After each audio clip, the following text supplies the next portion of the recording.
الله وبركاته نحمده ونصلي على رسوله الكريم أما بعد فأعوذ بالله من الشيطان الرجيم بسم الله الرحمن الرحيم সম্মানিত দিনী ভাই এবং বোনেরা, আজকে আমরা মাযহাব নিয়ে আলোচনা করব।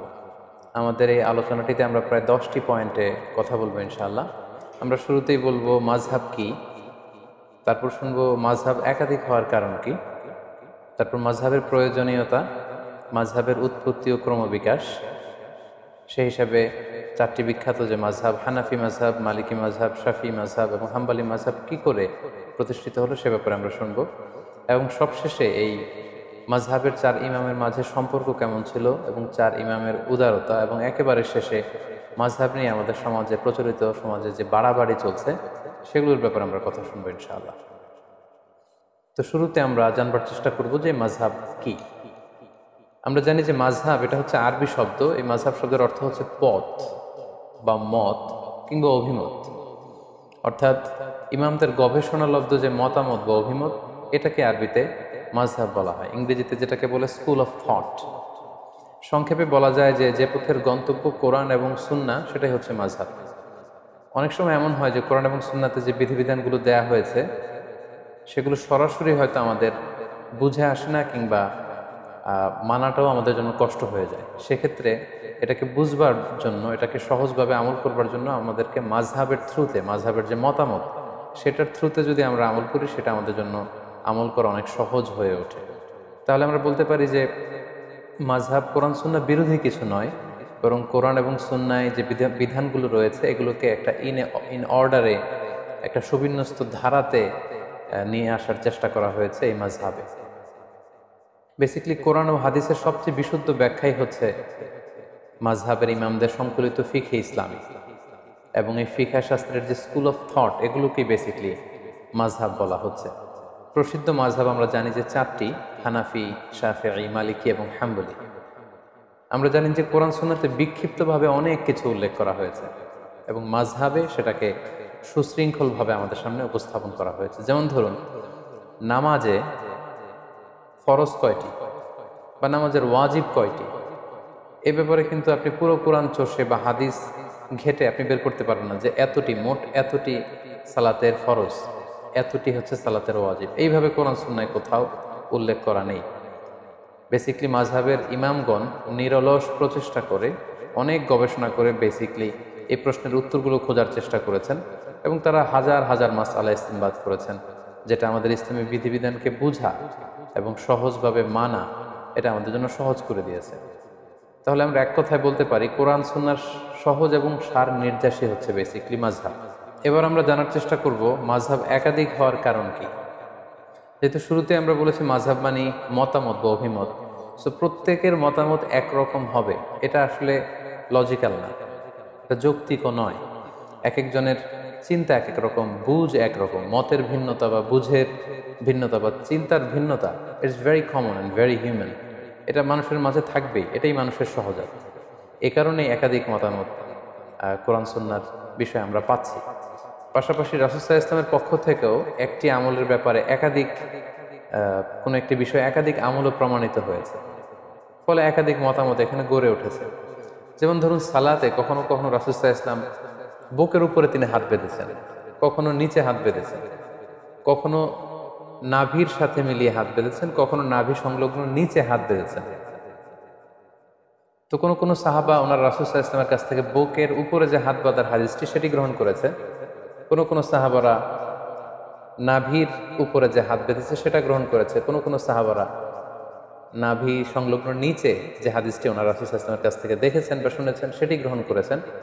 আবার কখনো কখনো আল্লাহ রাসূল সাল্লাল্লাহু আলাইহি ওয়াসাল্লাম টায়ার্ড হয়ে গেলে হাত বাঁধা থেকে হাত ছেড়ে দিতেন। অনেক সাহাবারা, বিশেষ করে মালিকি মাযহাবের অনেক অনুসারীরা এই মতামতটিকে গ্রহণ করেছেন। এভাবেই কিন্তু একটি প্রসঙ্গে বা একটি বিষয়ে রাসূল সাল্লাল্লাহু আলাইহি ওয়াসাল্লামের কাছ থেকে যখন একাধিক আমল প্রমাণিত হয়েছে, ফলে এই ক্ষেত্রে একাধিক মতামত বা ভিন্ন মত এখানে তৈরি হয়েছে। এই বিষয়টি যে শুধু মাযহাবের কারণে মাযহাবের ইমামরাই করেছেন এমনটি নয়, বরং রাসূল সাল্লাল্লাহু আলাইহি ওয়াসাল্লামের যুগেও সাহাবাদের মাঝে ফিকহি অনেক বিষয়ে মতভেদ কিন্তু আমরা দেখতে পাই। একটি বিষয়ে একাধিক মতামত দেখতে পাই। যেমন সালাতের শুরুতে কোনো সাহাবারা সূরা ফাতিহা শুরু করার আগে বিসমিল্লাহির রহমানির রহিম এটি আওয়াজ করে পরে তারপরে আলহামদুলিল্লাহি রাব্বিল আলামিন দিয়ে সালাত শুরু করতেন। আবার অনেক সাহাবারা সালাতের শুরুতে বিসমিল্লাহির রহমানির রহিম এটিকে আওয়াজ করে পড়তেন না, বরং আলহামদুলিল্লাহি রাব্বিল আলামিন এখান থেকে জাহারি কেরাতে আওয়াজ দিয়ে শুরু করতেন। তাহলে দেখুন সাহাবাদের সময়ও কিন্তু একাধিক মতামত বা ভিন্ন মত পাওয়া গিয়েছে। সাহাবীদের সময়কালে যে কোনো বিষয়ে একাধিক মতামত পাওয়া যেত, এক্ষেত্রে আমরা সহিহ বুখারীর একটি বিখ্যাত হাদিস উল্লেখ করতে পারি, যেখানে আহজাবের যুদ্ধের প্রসঙ্গটা এসেছে এবং আহজাবের যুদ্ধে যখন মুসলমানরা জয়লাভ করলো, আল্লাহ রাসূল সাল্লাল্লাহু আলাইহি ওয়াসাল্লাম আহজাবের ওই প্রান্ত থেকে বা খন্দকের প্রান্ত থেকে মদিনায় ফিরে আসার প্ল্যান করছেন। জিবরাইল আলাইহিস সালাম এসে বললেন, ইয়া রাসূলুল্লাহ, আপনারা তলোয়ার নামিয়ে ফেলেছেন, আমরা তো নামাইনি। আল্লাহ তাআলা আদেশ দিয়েছেন যে বনু কুরাইজাতে অভিযান পরিচালনা করতে হবে, আপনি মদিনাতে যাবেন না, বরং বনু কুরাইজার দিকে যান। একথা শুনে আল্লাহ রাসূল সাল্লাল্লাহু আলাইহি ওয়াসাল্লাম সাহাবাদেরকে বললেন, তোমরা সবাই ডিরেক্টলি এখান থেকে বনু কুরাইজার দিকে চলে যাবে। ভাষ্যটা ছিল এমন, লা ইউসাল্লিয়ান্না আহাদুন আল আসরা ইল্লা ফি বানি কুরাইজা, মানে তোমরা কেউই কিন্তু পথিমধ্যে আসর পড়বে না, বরং বনি কুরাইজায় পৌঁছে তারপরে আসরের সালাত পড়বে। আল্লাহ রাসূল সাল্লাল্লাহু আলাইহি ওয়াসাল্লামের কমান্ডের সাথে সাথে সবাই, বনু কুরাইজা হচ্ছে মদিনা থেকে বেশ দূরে, ইহুদিদের একটা দুর্গ ছিল, সেখানে ইহুদি কমিউনিটি সেখানে থাকে। রাসূল সাল্লাল্লাহু আলাইহি ওয়াসাল্লাম বললেন, আসরের নামাজ তোমরা বনু কুরাইজায় পৌঁছে তারপরে পড়বে। সাহাবারা চলতে আরম্ভ করলেন। পথিমধ্যে আসরের ওয়াক্ত হয়ে গেল। সাহাবাদের মধ্যে একদল ভাবলেন যে আসরের ওয়াক্ত যেহেতু হয়েছে, আমরা এখানেই পড়ে ফেলব। ওনারা বললেন যে রাসূল সাল্লাল্লাহু আলাইহি ওয়াসাল্লাম এই কথাটা দিয়ে বোঝাতে চেয়েছেন যে তোমরা এমনভাবে দ্রুত যাবে যাতে বনু কুরাইজায় যে আসরের সময় হয়, ফলে ওখানে আসর পড়বে। কিন্তু যেহেতু আমাদের লেট হয়ে গিয়েছে, ফলে আমরা আসরের সময় হওয়ার সাথে সাথে পথিমধ্যেই পড়ে ফেলব। ওনারা এই চিন্তা থেকে মাঝপথে আসর করে ফেললেন। আর কিছু কিছু সাহাবারা বললেন, না, রাসূল সাল্লাল্লাহু আলাইহি ওয়াসাল্লাম যে কমান্ড আমাদেরকে করেছেন সেটা হচ্ছে বনু কুরাইজায় না পৌঁছে আসরের সালাত পড়া যাবে না। এটা যত দেরি হোক, যদি আসরের নামাজ কাজাও হয়ে যায়, ফাউতো হয়ে যায়, আমরা প্রতিমধ্যে পড়তে পারবো না, কারণ রাসূল সাল্লাল্লাহু আলাইহি ওয়াসাল্লাম বনু কুরাইজায় পৌঁছার পরে, ওখানে অ্যারাইভ করার পরে আমাদেরকে সালাত করতে বলেছেন। ওনারা বাকিদের সাথে মাঝপথে সালাত না পড়ে বনু কুরাইজায় চলে গেলেন এবং তারা বনু কুরাইজাতে পৌঁছে তারপরে সালাত করলেন। তাহলে দেখেন, আল্লাহ রাসূল সাল্লাল্লাহু আলাইহি ওয়াসাল্লামের এক নির্দেশনা, একটি কমান্ড থেকে সাহাবাদের মধ্যে এক গ্রুপ একভাবে বিষয়টি বুঝলো, আরেক গ্রুপ ঠিক তার উল্টোটি 180 ডিগ্রি অ্যাঙ্গেল বিপরীতে যেয়ে তারা বুঝলো। এবং পরবর্তীতে আল্লাহ রাসূল সাল্লাল্লাহু আলাইহি ওয়াসাল্লাম যখন বনু কুরাইজায় উপস্থিত হলেন, ওনার কাছে বিষয়টি পেশ করা হলো যে আপনার এই কমান্ড শুনে, নির্দেশনা শুনে কিছু সাহাবা পথিমধ্যে নামাজ পড়েছে, কিছু সাহাবা বনু কুরাইজায় এসে পড়েছে। রাসূল সাল্লাল্লাহু আলাইহি ওয়াসাল্লাম কাউকে কিছু বললেন না। রাসূল সাল্লাল্লাহু আলাইহি ওয়াসাল্লাম বললেন, ইটস ওকে, ঠিক আছে, সমস্যা নেই। তো এই দুইটি মতামতের মধ্যে কোনোটা যদি ভুল হতো, তাহলে রাসূল সাল্লাল্লাহু আলাইহি ওয়াসাল্লাম চুপ করে বসে থাকতেন না। কারণ নবীদের বৈশিষ্ট্য হচ্ছে তারা যদি কোথাও ভুলভাল কিছু দেখতে পান, শরীয়ত বিরোধী কিছু দেখতে পান, ওনারা এটাকে শুধরে দেন। রাসূল সাল্লাল্লাহু আলাইহি ওয়াসাল্লাম কিছুই বললেন না, তার মানে বোঝা গেল দুটিই ঠিক ছিল। কোনো একটি বিষয়ে একাধিক জিনিস যে হক হতে পারে, বনু কুরাইজার এই ঘটনাটাই তার প্রমাণ বহন করে। অর্থাৎ সব বিষয়ে হক কেবলমাত্র একটি, এটা নাও হতে পারে। কখনো কখনো একাধিক বিষয়ে হক হতে পারে। যেমন আপনি যদি বুকের উপরে হাত বাঁধেন, আপনার এটা বলার সুযোগ নেই যে যারা নাভির নিচে হাত বাঁধে তাদের সালাত হচ্ছে না, তারা বাতিল, এটা বলার সুযোগ নেই। আবার যারা নাভির নিচে সালাতে হাত বাঁধছেন, তারা আপনারা কখনোই বলতে পারবেন না যে যারা বুকের উপরে বাঁধে তাদের সালাত হচ্ছে না, এটা বাতিল না। তার মানে কোনো কোনো বিষয়ে এমনও হয়, একাধিক বিষয়ে হক হতে পারে। যেমন সালাতের বুকে হাত বাঁধার ক্ষেত্রে বুকের উপরের এটাও ঠিক আছে, মাঝখানেও ঠিক আছে, নাভি সংলগ্ন নিচেও ঠিক আছে। প্রয়োজনে কারো যদি কষ্ট হয়, হাত যদি সে ছেড়ে দেয়, সেটাও ঠিক আছে। অনেকে বলে যে এটাও ঠিক ওইটাও ঠিক, এটা কেমন করে হয়? তাদের জন্য এই হাদিসটা একটা বড় ধরনের দলিল যে কোনো বিষয়ে একাধিক মতামত হক হতে পারে, একাধিক মতামতই সহি হতে পারে। নট নেসেসারি যে একটা বিষয়ই সঠিক হতে হবে, কখনো কখনো একাধিক বিষয়ও সহি হতে পারে। তাহলে এই প্রসঙ্গে আমরা বুঝলাম যে এই যে মতের ভিন্নতা, চিন্তার ভিন্নতা বা বুঝের, আন্ডারস্ট্যান্ডিং এর ভিন্নতা, এটা শুধু আমাদের সময় না বা মাযহাবের ইমামদের মধ্যেই না, এটা সাহাবাদের মধ্যেও ছিল। আরেকটি মজার বিষয় এখানে উল্লেখ করা যেতে পারে। আমরা জানি যে আল্লাহ রাসূল সাল্লাল্লাহু আলাইহি ওয়াসাল্লাম মেরাজে গিয়েছিলেন, সশরীরে ওনার মেরাজ হয়েছিল। এই মেরাজে গিয়ে তিনি সরাসরি আল্লাহ তাআলাকে দেখেছেন নাকি দেখেননি, এ বিষয়ে সাহাবাদের মধ্যে দুইটা দল ছিল। যেমন আল্লাহ রাসূল সাল্লাল্লাহু আলাইহি ওয়াসাল্লামের প্রিয়তম স্ত্রী আম্মাজান আয়েশা রাদিয়াল্লাহু তাআলা আনহা, উনি মনে করতেন যে মেরাজে যে রাসূল সাল্লাল্লাহু আলাইহি ওয়াসাল্লাম আল্লাহ তাআলাকে সরাসরি দেখেননি। আবু হুরায়রা রাদিয়াল্লাহু তাআলা আনহু এই মতামত গ্রহণ করেছেন। অন্যদিকে আব্দুল্লাহ ইবনে আব্বাস রাদিয়াল্লাহু তাআলা আনহুর মতো সাহাবী, আনাস রাদিয়াল্লাহু তাআলা আনহুর মতো সাহাবী, ওনারা মনে করতেন যে রাসূল সাল্লাল্লাহু আলাইহি ওয়াসাল্লাম সরাসরি মেরাজের রাতে আল্লাহ তাআলাকে দেখেছেন। তাহলে দেখেন, প্রত্যেকেই জলিল কদর সাহাবী, অনেক মর্যাদাবান সাহাবী। তাদের কেউ মনে করেছেন সরাসরি আল্লাহর সাথে সাক্ষাৎ হয়েছে, আবার কেউ মনে করেছেন সরাসরি সাক্ষাৎ হয়নি। সো এই যে মতের ভিন্নতা, এটা খুবই স্বাভাবিক একটা বিষয়। এবং আল্লাহ রাসূল সাল্লাল্লাহু আলাইহি ওয়াসাল্লামের সময় যে সাহাবারা ছিল, ওনাদের মধ্যেও বিভিন্ন মাসালাতে, ফিকহি মাসালাতে মতামতের ভিন্নতা ছিল। সবাই যে এক মতের উপর ঐক্যবদ্ধ ছিলেন ব্যাপারটি এমন নয়। ফলে যে সাহাবী যে আমলের ক্ষেত্রে রাসূল সাল্লাল্লাহু আলাইহি ওয়াসাল্লামের কাছ থেকে যেই পদ্ধতিতে শিখেছেন, তিনি সেটা প্র্যাকটিস করেছেন। ওনার ছাত্ররা তাবিঈরা সেটা প্র্যাকটিস করেছেন, তৎপরবর্তীতে তাবিঈরা সেটা প্র্যাকটিস করেছেন। এভাবে বিভিন্ন ধরনের প্র্যাকটিসের কারণে রাসূল সাল্লাল্লাহু আলাইহি ওয়াসাল্লামের কাছ থেকে একাধিক আমল নানাভাবে প্রমাণিত হওয়ার কারণে মতামতের ভিন্নতা পাওয়া গিয়েছে। ফলে মাযহাব একাধিক হয়েছে। এখানে অনেকে প্রশ্ন করতে পারেন যে তাহলে মাযহাব ৩টি হয়নি কেন, বা ৫টি হয়নি কেন, মাযহাব ৪টিতে সীমাবদ্ধ থাকলো কেন? এর উত্তর আমরা বলতে চাই যে ৪ মাযহাবের যে ৪জন ইমাম, ওনাদের যে উসুল বা কওয়ায়েদ, ওনাদের যে মাযহাবের রুলস অ্যান্ড রেগুলেশন, এগুলো যতটা সুবিন্যস্তভাবে গ্রন্থাকারে সংরক্ষিত হয়েছে, অন্যান্য কোনো ইমামের মতামতগুলো এরকম সুবিন্যস্তভাবে গ্রন্থাকারে সংরক্ষিত হয়নি। ওনারা ছাড়াও আরও অনেক বড় বড় ইমাম ছিলেন, ওনাদেরও মাযহাব ছিল, কিন্তু ওই সমস্ত ইমামদের অনুসারী গড়ে ওঠেনি, ফলোয়ার গড়ে ওঠেনি, যেমনটি ৪ মাযহাবের ৪জন বড় ইমামের ক্ষেত্রে গড়ে উঠেছে। ফলে ওনাদের এই ৪ জনের মাযহাব গোটা বিশ্বব্যাপী সমাদৃত হয়েছে। বাকি ইমামদের যে মাযহাব, সেগুলো পৃথিবীতে আর টিকে থাকেনি। এজন্যই একাধিক মাযহাব পৃথিবীতে প্রচলিত হয়েছে এবং সেটি ৪টি মাযহাবে সীমাবদ্ধ রয়েছে। সম্মানিত শুধু এ পর্যায়ে আমরা জানব মাযহাবের প্রয়োজনীয়তা কি, সরাসরি কোরআন সুন্নাহ থেকে আমল করলে সমস্যা কোথায়, মাযহাব ছাড়া যদি কোরআন মানি হাদিস মানি সমস্যা কোথায়, এ প্রশ্ন অনেকে করে থাকেন। তাই এ পর্যায়ে আমরা কেন মাযহাবের প্রয়োজন সেটা আমরা বলব। এক্ষেত্রে আমি একটু উদাহরণ দিয়ে প্রায় বলে থাকি যে কোরআন সুন্নাহ হচ্ছে 24 ক্যারেটের গোল্ডের মতো, অর্থাৎ দ্য ফাইনেস্ট গোল্ড, 24 ক্যারেটের যে সোনা সেটা। আর মাযহাব হচ্ছে খাদের মতো। আমরা জানি যে 24 ক্যারেটের ফাইনেস্ট গোল্ড দিয়ে জুয়েলারি বানানো যায় না, অলংকার বানানো যায় না। আপনি যদি 24 ক্যারেটের স্বর্ণ দিয়ে অলংকার বানিয়ে দেহে পড়তে চান, তাহলে সেখানে খাদ মিশাতে হবে। অর্থাৎ সরাসরি কোরআন সুন্নাহর বিষয়গুলো অনেকের পক্ষে বুঝা, আমল করা, এটা তার জন্য সহজ নাও হতে পারে। সেক্ষেত্রে তার জন্য মাযহাবের প্রয়োজন, যেটা হচ্ছে খাদ। এই খাদটা আমাদের উদ্দেশ্য না, উদ্দেশ্য হচ্ছে কোরআন সুন্নাহ, উদ্দেশ্য হচ্ছে গোল্ড।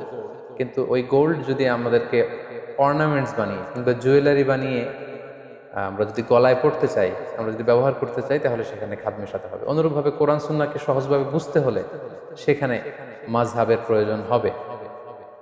অনেকে বলে থাকেন যে আমি কোনো মাযহাব মানি না, বরং আমি লা মাযহাবী, অর্থাৎ কোনো মাযহাবকে আমি গ্রহণ করি। যারা কোনো মাযহাব মানেন না বলেন, তারা যেটার উপর আমল করেন সেটাও কোনো না কোনো মাযহাবের সাথে মিলে যায়। মাযহাবের বাইরে যে আসলে কোরআন সুন্নাহকে মানা সম্ভব না। ফলে এই উদাহরণটি দিয়ে খুব সহজে বোঝানো যাচ্ছে যে কোরআন সুন্নাহ হচ্ছে 24 ক্যারেটের গোল্ড আর মাযহাব হচ্ছে খাদ। এই গোল্ডটাকে গহনা বানিয়ে গলায় পরার জন্য এই খাদের প্রয়োজন, কারণ খাদ না মেশালে এটাকে বাঁকা করা যায় না, গোল্ডটাকে ডিজাইন করা যায় না, শেপ দেয়া যায়। পাশাপাশি অনেকে মনে করে থাকেন যে মাযহাবের কারণে ইসলাম বিভক্ত হয়ে গিয়েছে। অনেকে বলেন যে একটা মাযহাব থাকলেই তো ভালো হতো, এখানে 4টা হলো কেন? এটা তো ইসলামকে বিভক্ত করেছে। এই কথাটিও আসলে ঠিক নয়। আসলে বাস্তবতা হচ্ছে একেবারে উল্টো। মাযহাব আসলে ইসলামকে বিভক্ত করে, বরং মাযহাব ইসলামকে অনেকগুলো ভাগে ভাগ হওয়া থেকে বাঁচিয়েছে। অর্থাৎ অনেকগুলো ভাগে বিভক্ত না করে এটাকে মাত্র 4টা ভাগে ভাগ করেছে। যেমন উদাহরণস্বরূপ যদি আমি বলি, আল আজহার বিশ্ববিদ্যালয় থেকে যারা গ্র্যাজুয়েশন করে পাশ করে, তাদেরকে আজহার থেকে একটা টাইটেল দেয়া হয়, সেটা হচ্ছে আজহারি। আমি নিজেও যেহেতু ব্যক্তিগতভাবে আল আজহার থেকে পড়াশোনা করেছি, ফলে আমিও আমার নামের শেষে এই টাইটেলটি যুক্ত করে থাকি। তো বাংলাদেশে আপনারা অনেকেই দেখবেন যে যারা আল আজহার বিশ্ববিদ্যালয় থেকে পড়াশোনা করেছে ওনারা ওনাদের নামের শেষে এই আজহারি শব্দটি যুক্ত করে। তো এই আজহারি বানানটি অনেকে অনেকভাবে লিখে থাকে। কেউ আজহারি বানানে বর্গীয় জ দিয়ে আজহারি লিখে, কেউ অন্তঃস্থ জ দিয়ে লিখে, কেউ আবার আজহারি বানানে রয়ের সাথে রস্বইকার যুক্ত করে দেয়, কেউ দীর্ঘইকার দিয়ে লিখে, আবার অনেকে আজহারি শব্দের আগে আল যুক্ত করে দেয়, ফলে আল আজহারি। এইভাবে যদি আপনি খেয়াল করেন প্রায় 8টি বানানে আজহারি শব্দটা কিন্তু লেখা সম্ভব। এক্ষেত্রে যদি ইসলামিক ফাউন্ডেশন বলে যে আজহারি শব্দটি কোন বানানে ব্যবহৃত হবে, এজন্য আমাদের একটা মতামত হচ্ছে এই বানানটাকে আমরা সাজেস্ট করি। ফলে আজহারি বানানোর জন্য ইসলামী ফাউন্ডেশন একটা মত প্রকাশ করলো, আর মত মানে মাযহাব, তার মানে এটা ইসলামী ফাউন্ডেশনের মাযহাব। বাংলা একাডেমি যদি বলে যে এক একজন এক এক বানানে না লিখে বিদেশি শব্দ বা আরবি শব্দ কোন বানানে লিখতে হবে, সেটা আমরা সহজভাবে আপনাদের সামনে উপস্থাপন করছি। আমাদের চিন্তা মতে এই বানানটি হচ্ছে সবচেয়ে ভ্যালিড, সবচেয়ে যুক্তিযুক্ত। তাহলে আজহারি বানানের ক্ষেত্রে বাংলা একাডেমি একটি মতামত পেশ করলো, এটা হচ্ছে বাংলা একাডেমির মাযহাব। অথবা প্রথম আলো যদি বলে যে আমরা সব বানানকে সহজভাবে নতুনভাবে উপস্থাপনের চেষ্টা করছি, আমরা সাজেস্ট করি যে আজহারি বানানটা এইভাবে হলে ভালো হয়, ওনারা একটা মতামত দিলেন, তাহলে এটা হচ্ছে প্রথম আলোর মাযহাব। তাহলে দেখুন এই 3টি মাযহাব থাকার কারণে আজহারি বানান লিখতে যে 8টি মতামত পাওয়ার সুযোগ আছে, বা 8 ভাবে 8 জন আজহারি শব্দটি লিখতে পারে, সেটা এখন কমে 3টা মাযহাব বা 3টা মতামতে চলে আসলো। এবং আসলে কোনো জিনিসকে একাডেমিক ওয়েতে যদি আমাদের লিখতে হয়, বলতে হয়, জানতে হয়, তখন একটা সিস্টেমেটিক ওয়ে কিন্তু ফলো করতে হয়। মাযহাব বেসিক্যালি এই কাজটাই করেছে। কোরআন সুন্নাহ কিভাবে আমরা কোরআন সুন্নাহর বিধানগুলো মানবো, এটাকে সোসাইটিতে অ্যাপ্লাই করব, সেক্ষেত্রে অনেক অনেক বিভক্তিকে অল্প কিছু বিভক্তিতে নিয়ে এসেছে এই মাযহাব। ফলে মাযহাবের মাধ্যমে বেসিক্যালি আল্লাহ তাআলা ইসলামকে শতদা বিভক্ত হওয়া থেকে বাঁচিয়েছে। অর্থাৎ অনেকগুলো বিভক্তি কমিয়ে মাযহাব মূলত বিভক্তিটাকে একেবারে কম করে নিয়ে এসেছে। অর্থাৎ 10টা 15টা বিভক্তি হওয়ার চেয়ে মাযহাব এখন 4টা ভাগে বিভক্ত হয়ে বিভক্তিকে কমিয়ে এনেছে। সো মাযহাব ইসলামকে ভাগ করেছে, এই কথাটি আসলে কোনোভাবেই শুদ্ধ নয়। পাশাপাশি মাযহাব থাকার আরেকটা উপকারিতা হচ্ছে এখানে সহজতা বা প্রশস্ততা আছে। কোনো কারণে কোনো ইমামের মাযহাবের সংকীর্ণতার কারণে যদি সেটা মানতে কারোর জন্য কঠিন হয়ে যায়, ফলে শারঈ দলিলের আলোকে অন্য ইমামের মাযহাবের যে সহজতা বা প্রশস্ততা, এটা চাইলে কেউ গ্রহণ করতে পারে। তো এটা আমাদের জন্য সুবিধা।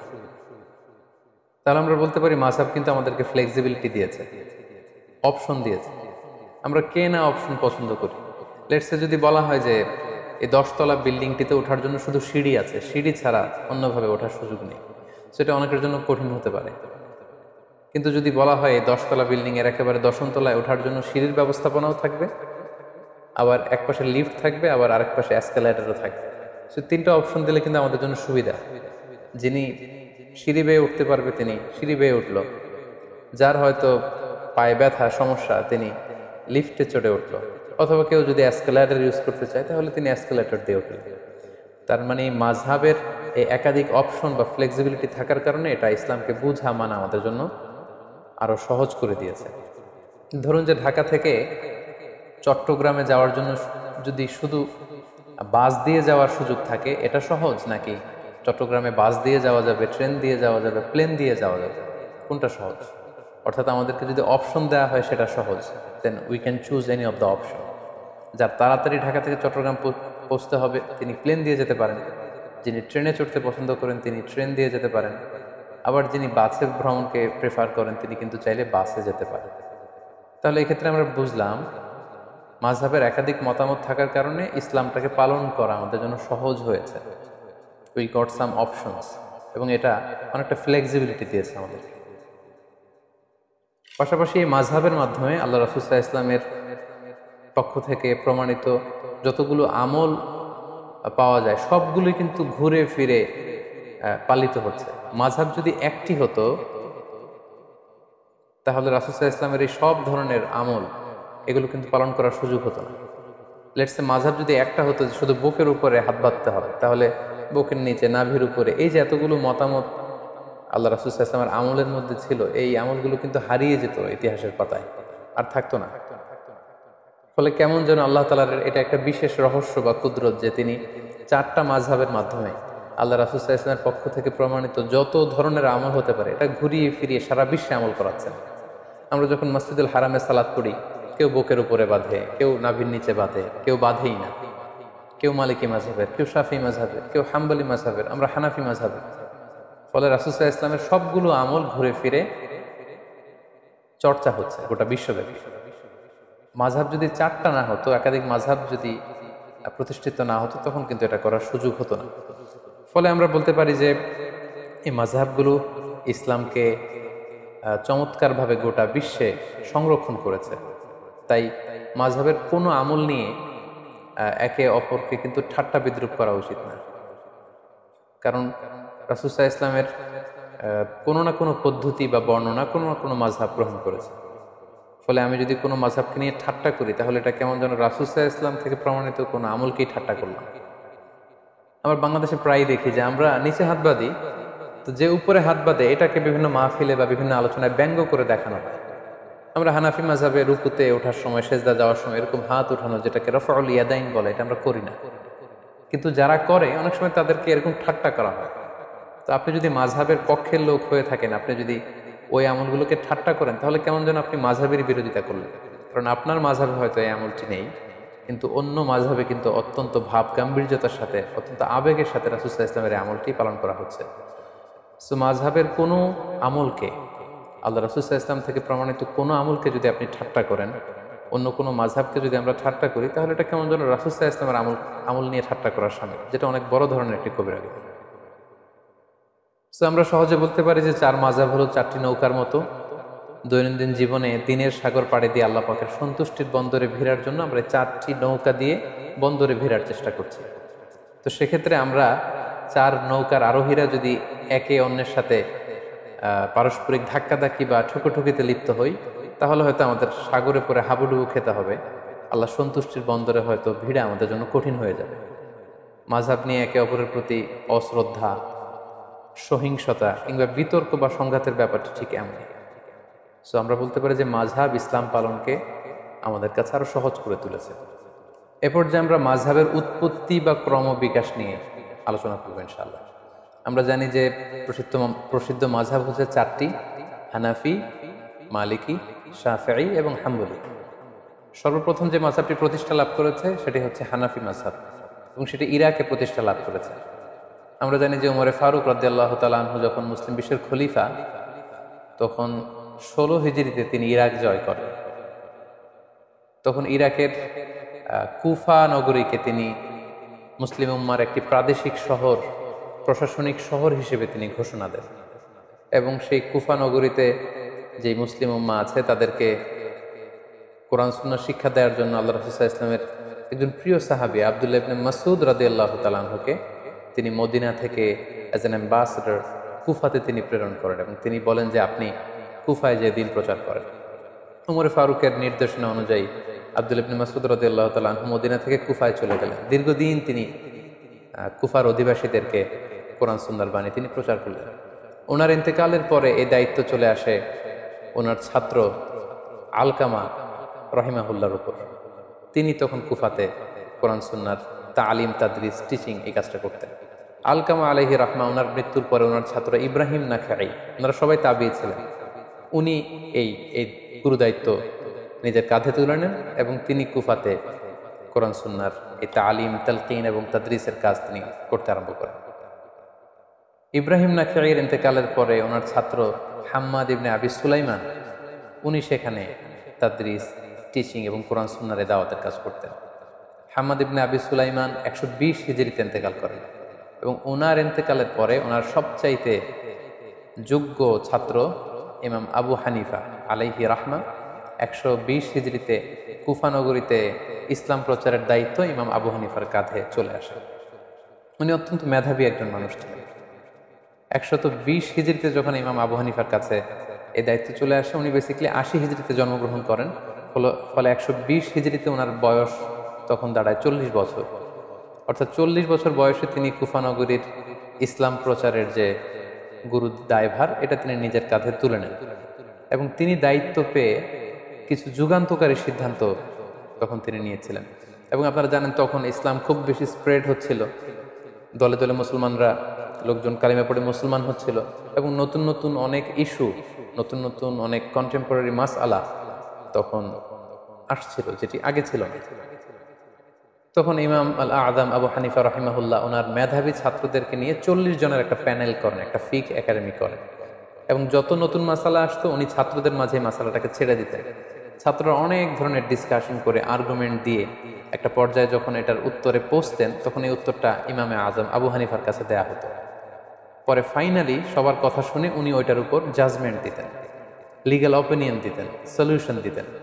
এবং উনি কিভাবে সলিউশন দিচ্ছেন, কিভাবে কোরআন সুন্নাহ থেকে মাসআলাগুলো ইস্তেমবাদ করছেন, এগুলো ওনার ছাত্র মোহাম্মদ ইবনুল হাসান আশ-শাইবানী, আবু ইউসুফ রাহিমাহুল্লাহ, ইমাম জুফার, ওনারা এগুলো লিপিবদ্ধ করতে আরম্ভ করলেন। কোন রুলস অ্যান্ড রেগুলেশন, কোন উসুল, কোন মেথড এবং কওয়ায়েদের ভিত্তিতে উনি কোরআন সুন্নাহ থেকে এই মাসালাগুলো ইস্তেমবাদ করেন, এগুলো যখন লিপিবদ্ধ করা হলো তখন এই ওনার এই প্রক্রিয়া, কোরআন সুন্নাহ থেকে মাসালা ইস্তেমবাদ করার প্রক্রিয়ায় বিধিবিধানগুলো মানুষের মাঝে খুব বেশি সমাদৃত হতে শুরু করলো। এবং এই কর্মযজ্ঞের মধ্য দিয়ে বেসিকলি উনি হানাফি মাযহাবের প্রতিষ্ঠা করেন। ঠিক একই সময়ে ওই সময়ে মদিনাতে আরেকটি মাযহাবের প্রতিষ্ঠা ঘটে, যেটি ইমাম মালিক রাহিমাহুল্লাহর নেতৃত্বে গঠিত হয়। তাহলে আমরা বলতে পারি যে ইমাম আবু হানিফা এবং ইমাম মালিক ওনারা সমসাময়িক সময়ের ছিলেন। 93 হিজরিতে ইমাম মালিক রাহিমাহুল্লাহ জন্মগ্রহণ করেন। ফলে মদিনা কেন্দ্রিক উনি আব্দুল্লাহ ইবনে আব্বাস, আম্মা জান আয়েশা রাদিয়াল্লাহু তাআলা আনহু, আব্দুল্লাহ ইবনে উমর, ওনারা যেই ইলম বা ফিক প্রচার করেছেন সেটা সাঈদ ইবনে মুসাইয়েবের থ্রুতে, নাফে মাওলা ইবনে উমর ওনার থ্রুতে ইমাম মালিক সেগুলো কালেক্ট করেন এবং তিনি একটি সহিহ হাদিসের গ্রন্থ লিখেন মদিনাতে, যেটাকে মুয়াত্তা মালিক বলে পরিচিত। আমরা জানি যে বর্তমানে কালামে পাকের পরে অর্থাৎ কোরআনুল কারীমের পরে সবচেয়ে সহিহ গ্রন্থ বলা হয় সহিহ বুখারীকে, অর্থাৎ বুখারী শরীফকে। কিন্তু ইমাম বুখারী লেখার আগে যেই গ্রন্থটাকে কোরআনের পরে সবচেয়ে বেশি সহিহ হিসেবে ধরা হতো সেটা হচ্ছে ইমাম মালিকের লেখা মুয়াত্তা ইবনে মালিককে। উনি মসজিদে নববীতে বসে সেখানে দার্স দিতেন। উনারও অনেক ছাত্র, শাগরিদ, অনুসারী, ফলোয়ার মদিনা কেন্দ্রিক গড়ে ওঠে এবং উনি যে রুলস অ্যান্ড রেগুলেশনের আওতায় কোরআন সুন্নাহর মাসালাগুলো ইস্তেমবাদ করতেন সেটার আলোকে উনি একটি মাযহাব প্রতিষ্ঠা করেন, সেটাকে বলা হয় মালিকি মাযহাব, যেটাকে মাদ্রাসাতু আহলিল হাদিস বলে, আর ইমাম আবু হানিফার মাযহাবকে বেসিক্যালি মাদ্রাসাতু আহলির রায় বলে। তাহলে সংক্ষেপে যদি আমরা এভাবে বলি যে ইমাম আবু হানিফা এবং ইমাম মালিক ওনারা সমসাময়িক ছিলেন। ইমাম আবু হানিফা ইরাক কেন্দ্রিক ইবনে মাসউদ রাদিয়াল্লাহু তাআলা আনহুর যেই জ্ঞান ওনার ছাত্রদের থ্রুতে ওনার হাতে এসেছে সেটার উপর বেস করে ইরাকে তিনি হানাফি মাযহাব প্রতিষ্ঠা করেন। একই সময়ে মদিনাতে ইমাম মালিক রাহিমাহুল্লাহ উনি মালিকি মাযহাব প্রতিষ্ঠা করেন। তাহলে এইভাবে বেসিক্যালি হানাফি মাযহাব এবং মালিকি মাযহাবের সূচনা বা গোড়াপত্তন হয়েছে।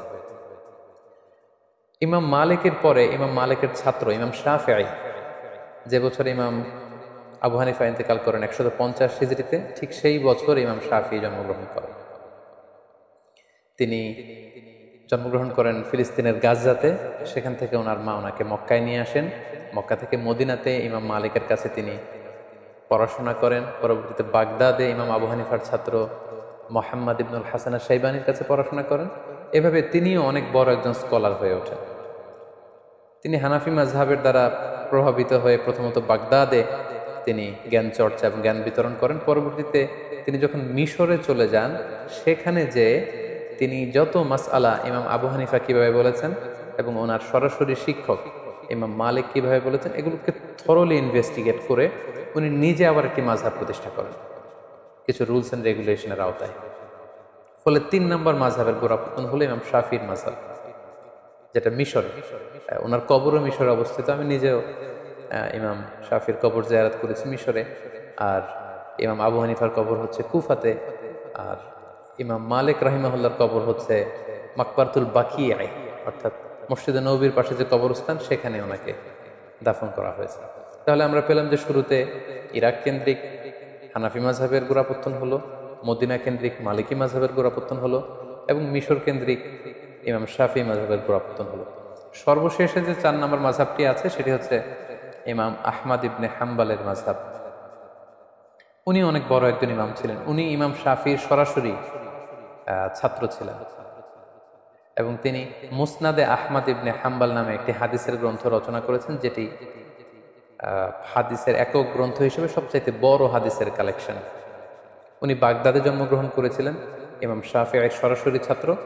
সর্বশেষে উনি আগের তিনটি মাযহাবকে গবেষণা করে এবং নতুনভাবে ওনার গবেষণার যে রুলস অ্যান্ড রেগুলেশন সেগুলোর আলোকে উনি সর্বশেষ লেটেস্ট মাযহাবকে প্রতিষ্ঠা করলেন, সেটাকে হাম্বলি মাযহাব বলা হয়।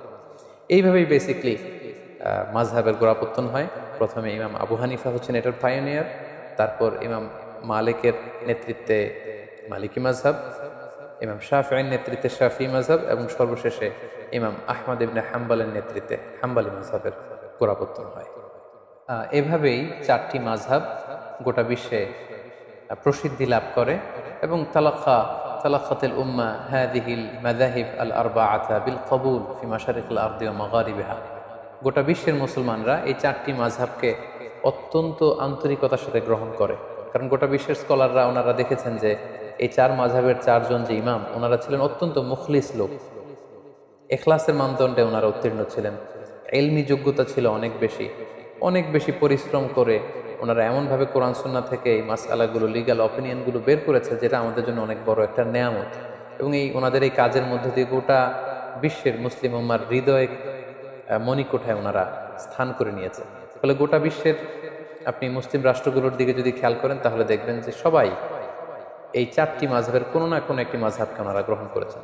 আমাদের বাংলাদেশে হানাফি মাযহাবের প্রচলন, বাংলাদেশ, ভারত, পাকিস্তান, আফগানিস্তান, তুরস্ক, তারপর চীনের যে অংশে মুসলমানরা থাকে এবং রাশিয়ার যে অংশগুলো ভাগ হয়ে আলাদা আলাদা দেশ হয়েছে, যেমন তুর্কমেনিস্তান, তাজিকিস্তান, কিরগিজস্তান, এই সবগুলো দেশ এবং ইউরোপের কিছু দেশে হানাফি মাযহাব প্রসিদ্ধি লাভ করেছে। গোটা বিশ্বে যত মুসলমান আছে তাদের 1/3 হচ্ছে হানাফি মাযহাবের ফলোয়ার। এর অন্যতম কারণ হচ্ছে সর্বশেষ যে আমাদের আল খিলাফা আল ইসলামিয়া বা ইসলামী খেলাফত ছিল, সেটা ছিল উসমানী খেলাফত এবং ওনারা ওনাদের উসমানী খেলাফত প্রায় 600 বছর ব্যাপী শাসন করেছেন এবং ওনারা হানাফি মাযহাবের উপর প্রতিষ্ঠা ছিলেন। ফলে ওনাদের প্যাট্রনে এই হানাফি মাযহাবের প্রচার প্রসার গোটা বিশ্বব্যাপী এত বেড়েছে। আমরা যদি পরবর্তীতে মালিকি মাযহাবের দিকে খেয়াল করি, নর্থ আফ্রিকান যে কান্ট্রিগুলো আছে সেখানে মালিকি মাযহাব প্রসিদ্ধি লাভ করেছে। কুয়েতে, বাহরাইনে, দুবাইতে এবং সৌদি আরবের কিছু অঞ্চলে মালিকি মাযহাবের অনুসারী করে উঠেছে। শাফি মাযহাবের কথা যদি আমরা বলি, মিশরে সেটা আমরা দেখি যে মিশরের শাফি মাযহাবকে ফলো করা হয়। মালয়েশিয়াতে, ইন্দোনেশিয়াতে, শ্রীলঙ্কাতে, ইথিওপিয়া, সোমালিয়া এবং ইয়ামানে এই শাফি মাযহাবের অনুসারীদেরকে আমরা পাবো। সবশেষে যদি হাম্বলি মাযহাবের কথা বলি তাহলে আমরা দেখব যে সৌদি আরবের অধিকাংশ মানুষ হাম্বলি মাযহাবের অনুসারী, কাতারের লোকেরা হাম্বলি মাযহাবকে অনুসরণ করে, দুবাইয়ের কিছু স্টেট। এইভাবে গোটা বিশ্বের মুসলমানেরা এই চারটি মাযহাবকে গ্রহণ করেছে এবং এই চারজন মাযহাবের যে ইমাম, ওনাদের সম্পর্কের দিকে যদি আমরা খেয়াল করি তাহলে দেখব যে ওনারা তো একে অপরের ছাত্র ছিলেন। ইমাম মালিক আলাইহি রাহমা, ওনার সরাসরি ছাত্র ছিলেন ইমাম শাফিঈ। ইমাম শাফিঈর সরাসরি ছাত্র ছিলেন ইমাম আহমদ ইবনে হাম্বল। ইমাম আহমদ ইবনে হাম্বলের সরাসরি ছাত্র ছিলেন বেসিক্যালি ইমাম বুখারী, ইমাম মুসলিম, ইমাম আবু দাউদ সিজিস্তানি। ওনাদের মধ্যে সম্পর্কটা ছিল অত্যন্ত প্রগাঢ়, অত্যন্ত আন্তরিকতার সম্পর্ক, ছাত্র এবং শিক্ষকের সম্পর্ক। ওনারা একে অন্যের শুভাকাঙ্ক্ষী ছিলেন, একে অন্যের প্রতি সৌহার্দ্যপূর্ণ আচরণ করতেন এবং ওনারা যে কতটা বেশি উদার ছিলেন, ব্রড মাইন্ডেড ছিলেন, এটা আমরা ছোট্ট একটি ঘটনা থেকে বুঝতে পারবো। ইমাম শাফিঈ যখন একবার কুফাতে যান ভ্রমণ করতে, ইমাম মুহাম্মদ ইবনে হাসান আশ-শাইবানির আপ্যায়নে বা নিমন্ত্রণে তিনি যখন যান, তিনি বললেন যে আমি ইমাম আল আযম আবু হানিফা রাহিমাহুল্লাহর কবর জিয়ারত করলেন। পাশে এক মসজিদে উনি যখন নামাজ পড়ছিলেন, আমরা জানি যে ইমাম শাফিঈ উনি রফউল ইয়াদাইনকে সমর্থন করেন। ওনার মাযহাবে রুকু থেকে ওঠার সময় এরকম হাত উঠানো, সিজদায় যাওয়ার আগে হাত উঠানো, সিজদা থেকে উঠে হাত উঠানো, এটাকে আরবিতে বলা হয় রফউল ইয়াদাইন। এটা হানাফি মাযহাবে নেই। আমরা যখন হানাফি মাযহাবের নিয়ম অনুযায়ী সালাত আদায় করি আমরা এভাবে হাত উঠাই না বারবার, কিন্তু ইমাম শাফিঈ সালাত আদায় করার সময় রফউল ইয়াদাইন করতেন, এটা ছিল ওনার মাযহাব।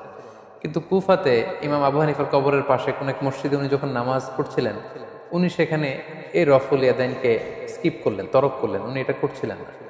রফুল এদান না করেই উনি হানাফি মাযহাবের মতো করে নামাজ পড়ছিলেন। সবাই তো অবাক, এত বড় ইমাম, ইমাম শাফিঈ, যার ব্যক্তিগত অভিমত হচ্ছে সালাতে এরকম রফুল এদান করতে হবে, এটা সুন্নাহ, কিন্তু উনি এটা না করে কেন আজকে এভাবে নামাজ পড়ছেন?